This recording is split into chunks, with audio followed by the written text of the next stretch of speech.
Two young suspects released after video shows them assault and rob a woman. Her calls for changes to juvenile justice laws in a story you're seeing first on Fox. Two teens taken into custody after an armed robbery at a Walmart in Baltimore County. The growing frustration among residents over the lack of consequences for teens. And later, the list of atrocities committed by Hamas continues to grow as the war on Israel nears the 1-month mark. We'll have a live report from D.C. with the latest. Live from WBFF in Baltimore, this is Fox 45 News at 6. Shocking video of a violent robbery and assault of a Baltimore woman near Patterson Park. You can see two young people shove the woman to the ground, then run off with her car keys. Hours later, the teens were arrested, but police say they've since been released. I'm pissed off at the law. This should never, and what if this could have ended really badly? 100% I'm frustrated by the lawmakers, yeah, because I think that, it was well-intentioned when they looked at it, but I think they were naive. Good evening, I'm Maxine Stryker. Thanks for staying with us. We have team coverage on the ongoing juvenile crime crisis, starting with Fox 45's Rebecca Pryor. She has that victim's chilling testimony in a story you're seeing first on Fox. Yes, juvenile crime continues to skyrocket across the city. This victim is questioning why a serious offense doesn't seem like it's being met with serious consequences. On a well-lit street just steps from Patterson Park. It's just scary. It's just scary. A harrowing attack caught on camera. He tackled me and then punched me in the head, and I got kicked. Police say the two suspects, teenagers, ages 12 and 14, seen here wrestling a woman to the ground and taking the keys to her car as she feared they'd take much more. I was afraid I was going to get shot because you just don't know, Julie only using her first name to protect her identity, but wants her voice to be heard. I wasn't just screaming for help as loud as I could, hoping somebody would come out. Now she's crying out for accountability. They had a screwdriver. They could have stabbed me if they really wanted to, That's not okay. The suspects, unable to drive a stick shift, never made off with her car, allowing police to track them down with the help of an eyewitness. Patrol cars came up behind me, and I basically just hopped out on the road and said, that way, go. Just hours later, Julie claims a call from the Department of Juvenile Services notifying her both teens had been released. I think it's outrageously inappropriate. I'm pissed off at the law. Under the state's new juvenile justice reform laws, teens are blocked from being charged with certain crimes, but can still face consequences for crimes of violence, which includes robbery. When asked why the teens weren't detained and if DJS considers this a crime of violence, DJS spokesperson Eric Solomon replying, quote, "While we can't comment on individual cases because of state confidentiality laws, I can say that DJS is reviewing this matter." Well, that's a violent crime. And anyone who's been a victim of a violent crime knows what that entails. According to former Deputy Commissioner Jason Johnson, these are serious offenses that all too often result in loss of life. Without a crackdown, the recent surge in juveniles committing crimes will only worsen. Juveniles who are accused of committing violent crimes, like carjacking, should be detained for some period of time until their case can be adjudicated. And they're not. And at 12 and 14 years old, DJS has confirmed that they are able to press robbery charges despite those new reform laws, but would not say whether or not they were doing so in this case. Reporting in Baltimore City, Rebecca Pryor, Fox 45 News. The Department of Juvenile Services continues to face scrutiny about how well they can manage young offenders. Earlier this year, the state attorney general found a laundry list of problems inside their facilities that included inadequate educational services, unsanitary living conditions, persistent boredom, and staffing levels that just aren't safe. There's also questions about the effectiveness of their GPS monitoring.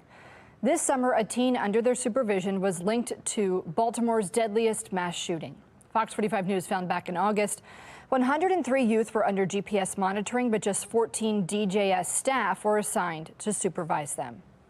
They're not complying with the terms that have been imposed, and they will continue to think that their actions are just not all that serious. The juvenile crime crisis, it goes beyond city limits. Now, two teens are accused of using a weapon to rob someone in a store parking lot in Baltimore County. Fox 45's Alexa Ashwell has that story. Baltimore County Police confirmed they took a 15-year-old and a 16-year-old into custody after committing that armed robbery in this Walmart parking lot. Residents say they are fed up with the juvenile crime.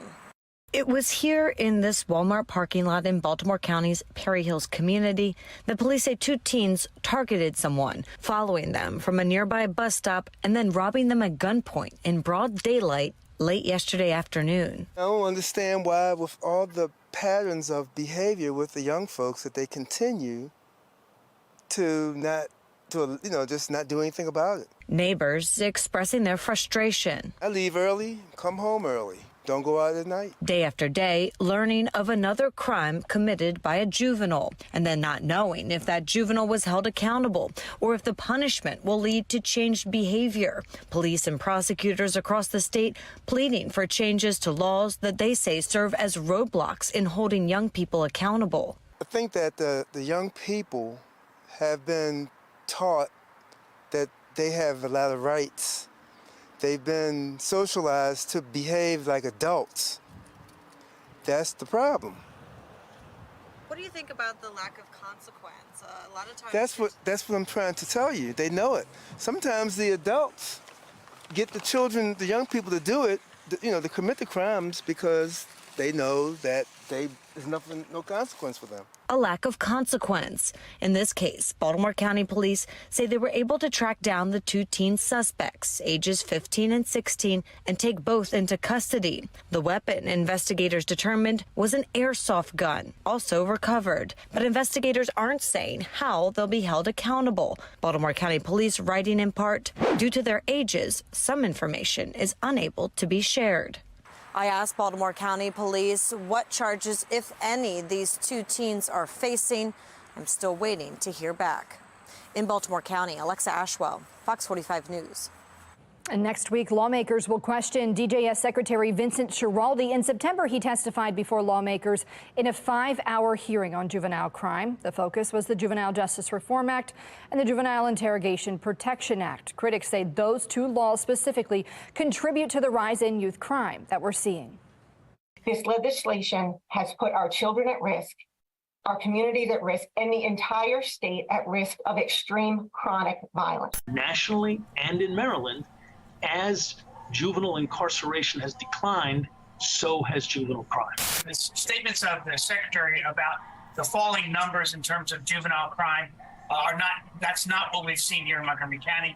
If you actually compare the numbers between 21 and 22, we have nearly doubled the number of arrests in 22 than we had in 21.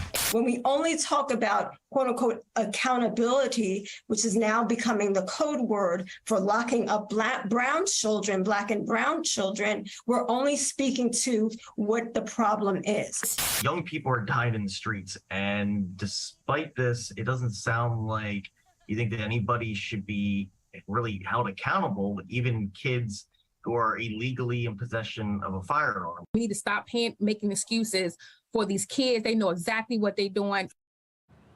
Since that meeting, we have seen more violent crime involving young people, from a 15-year-old shot and killed outside a school in West Baltimore to a mass shooting on the campus of Morgan State University.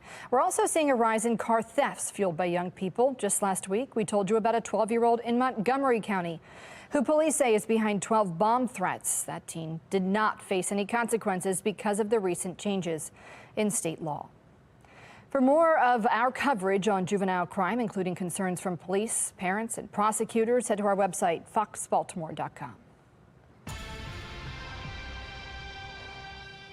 Police so far this year have reported more than 9,000 car thefts in Baltimore City. And tonight, one Baltimore City councilman is calling on City Hall to approve emergency funds to buy GPS tracking devices for cars. Councilman Eric Costello sent this letter to Mayor Brandon Scott yesterday, asking for approval to buy both steering wheel locks and digital tracking devices. Costello says using those tiny GPS trackers could help investigate and close crimes. It comes after Washington, D.C.'s mayor announced a pilot program to hand out AirTags and tiled trackers in neighborhoods hardest hit by car theft. These tags and tiles will help MPD recover stolen vehicles and hold people accountable. The word will also get out that this is not a community to come in and steal cars. Costello's letter to the mayor did not say how many of these tracking devices he'd like to see the city buy. This afternoon, the mayor's office told Fox 45 it's working with BPD to secure AirTags or something similar, though no specifics on timing were given. Auto thefts in general, they've been an issue across Baltimore all year long. Baltimore police are reporting more than 9,300 thefts, on pace to surpass 10,000 before the end of November. Police say only about 3% of those thefts have ended in arrests. If you have a stolen car story or know someone who has been impacted by the spike in auto thefts, we want to hear about it. Just scan the QR code on your screen and tell us what happened, or send an email to news@foxbaltimore.com. Fox 45 News is following a developing story right now. A judge has sentenced a former Donald Trump appointee to 70 months in prison today for his role in the January 6, 2021 Capitol riot. According to prosecutors, former State Department official Frederico Klein repeatedly assaulted officers during the riots and tried to stop police from shutting down a tunnel entrance to the Capitol. During today's sentencing, the judge called Klein's actions, quote, shocking and egregious. Klein's attorney maintains that his client did not plan the attack at the Capitol that day. It's unclear right now when Klein is supposed to report to prison. More than 1,000 people have been arrested so far in connection with the January 6th attacks. The longest prison sentence went to the former Proud Boys chairman, who received 22 years in prison. I'm Janae Bones in Washington with a look at the atrocities committed by Hamas. And we are getting ready for cool temperatures tonight. We'll go from the 50s to the 40s by 11 p.m. But tomorrow, warmer temperatures will return.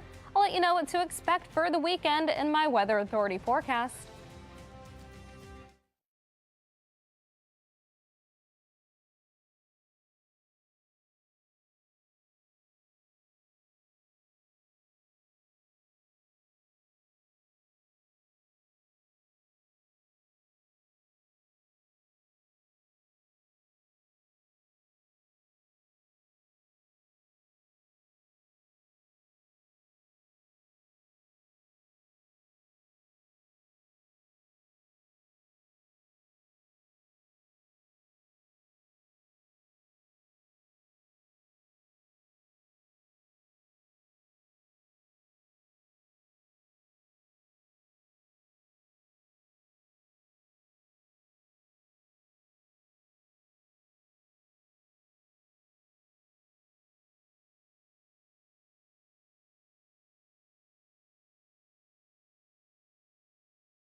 Fox 45 continues our coverage on the war in the Middle East. Top left, U.S. Secretary of State Antony Blinken met with Israeli leaders today in Tel Aviv. Blinken pressed officials on their ongoing offensive in Gaza, saying more needs to be done to protect innocent Palestinian civilians. Top right, Israel's prime minister says his government opposes any temporary ceasefire in Gaza unless Hamas frees all hostages. He also says fuel will continue to be blocked from entering the Strip. Bottom left, Israel has claimed responsibility for an attack outside a Gaza hospital that witnesses say killed and wounded dozens. Israel says it targeted an ambulance being used by Hamas. And bottom right, the number of journalists who have lost their lives since the war began has increased to 36. Experts say this has been the deadliest period for journalists since 1992. Meanwhile, Hamas terrorists confirmed their mission in their war against Israel is simply to kill. They've slaughtered innocent civilians, and there are many unverified reports of Hamas terrorists oven roasting babies and beheading women. National correspondent Janae Bowens has more on the claims of those atrocities. Had a very, very special sense of humor, which everybody appreciated. He was a leader everywhere he went. Ishar Shai beams about the sweet memories of his 20-year-old son, Yaron Ori Shai. Hamas killed Yaron during its October 7th terror attack on Israel. Yaron was a soldier stationed at the Israeli-Gaza border. These people came with written action plans as to how to burn babies alive, how to behead young ladies in front of their families, how to torture parents in front of their children, and then to kill everybody. In addition to reports of burning babies alive and beheading women, there are reports of Hamas terrorists hearing the sounds of children in safe rooms and shooting them up until there's silence. I think that calling them terrorists is some kind of a compliment. These barbarian savages. Secretary of State Antony Blinken gave this account Friday of Hamas destroying a family in Israel. And then as the father comes staggering out, shoots him down. And then the boys come out. And they run into their house. And the camera in the house is filming everything. And they're crying. Where's Daddy? This is a situation that humanity should not and cannot accept. As Ishar mourns the loss of his son and so many others, he finds comfort in knowing his son died a hero. I'm devastated by the fact that I lost my son in this war against those savages. Nevertheless, I'm very proud about the fact that he stood there as a real hero protecting civilians. Now, Maxine, Ishar says his son's unit successfully protected every civilian in their area that day. He says Israel must now fight, win, and totally eliminate Hamas. Sentiments echoed by Israel's top leaders and leaders here. Janae, are there any investigations into these atrocities of Hamas? Well, according to Al Jazeera, the families of 9 Israeli victims of last month's Hamas attacks have filed a complaint at the International Criminal Court for genocide, suspected war crimes, and they're asking for an international arrest warrant for its leaders. Now, over 1,400 Israelis have been killed as a result of the war. But the United Nations has concerns Israel's attacks could amount to war crimes. Over 10,000 Palestinians have been killed. The UN is calling for humanitarian ceasefires to meet immense needs in Gaza. Maxine. Janae Bowens live in D.C. Thanks so much for joining us here tonight.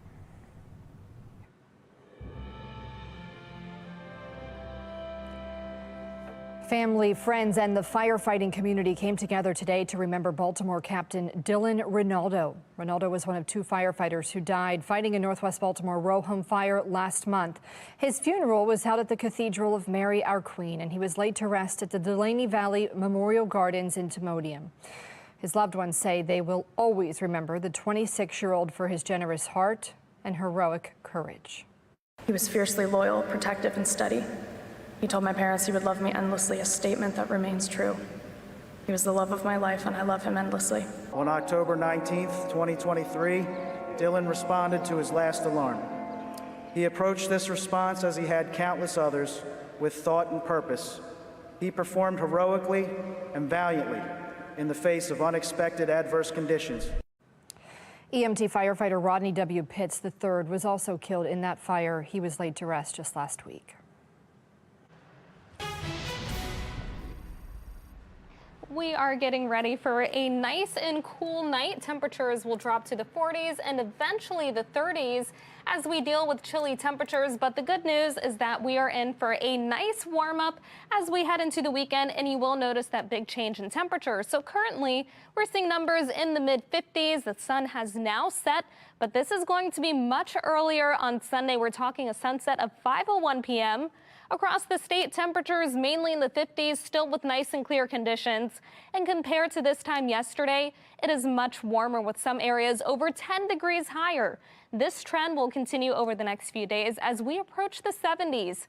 We're nice and dry. We do have high pressure to our south. That'll remain in place this weekend, so expect nice and quiet and warm conditions. Overnight temperatures fall to the 30s and the low 40s, a little bit higher toward the bay. And then we have that warm up for the afternoon. So notice on the future scan, clouds move in, but as we head into the afternoon, we'll warm up nicely with temperatures in the mid to upper 60s. Into Sunday morning, we start with dry weather. Then by the afternoon, a little more sunshine. It looks great around 1 p.m. for the Ravens game. We're talking the upper 60s and possibly for some areas, the low 70s. As we move forward, we are looking at nice and quiet conditions to start the work week, but we are talking the chance for showers during the middle of the week and a cooler end to the week. Coming up, I'll have a closer look at what you can expect over the next 10 days in the exclusive 10-day forecast. Calls continue for one Virginia superintendent to resign after parents say it took him weeks to notify them about several student overdoses. His response to the controversy next.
Students at one Virginia high school have been connected to at least 11 fentanyl overdoses since September. However, the school only informed parents about them this week. Nick Minock from our Sinclair sister station in D.C. pressing the county superintendent tonight for answers. Loudoun County Superintendent Dr. Aaron Spence has been on the job for 2 months, and now questions are being raised if the school board should let him go after he didn't notify the community for weeks about several student overdoses involving fentanyl. The community didn't know until Sheriff Mike Chapman warned the community about the specific overdoses involving students at Parkview High School. After 7 News is reporting on the overdoses, Virginia Governor Glenn Youngkin issued an executive order the next day directing schools to notify parents about overdoses within 24 hours. This is something parents must know. This is something that speaks directly to the safety, well-being, and education of children. Spence's first known public communication about the overdoses was an email sent Wednesday evening, around the time that Youngkin announced his executive order. For 3 days, 7 News has been asking Spence for an interview. Today, 7 News went to the school administration building requesting an interview with Spence yet again. What does Dr. Spence have to say to the parents who had kids at this school where there were several fentanyl overdoses? What message does he have to them? Why did he delay the notification? Dr. Spence promised to improve transparency and accountability, school safety, and communication. Does he feel like he did that? Is anyone there? Does Dr. Spence care about school safety? Spence did not come down to speak with 7 News, but we did see Loudoun County School Board Vice Chair Harris Mahadavi walking out of the building. Do you think the superintendent should resign from his position? I'm late for a meeting. Is it okay with you that the superintendent did not notify parents of these overdoses and he knew about it for weeks? Forgive me, I gotta run.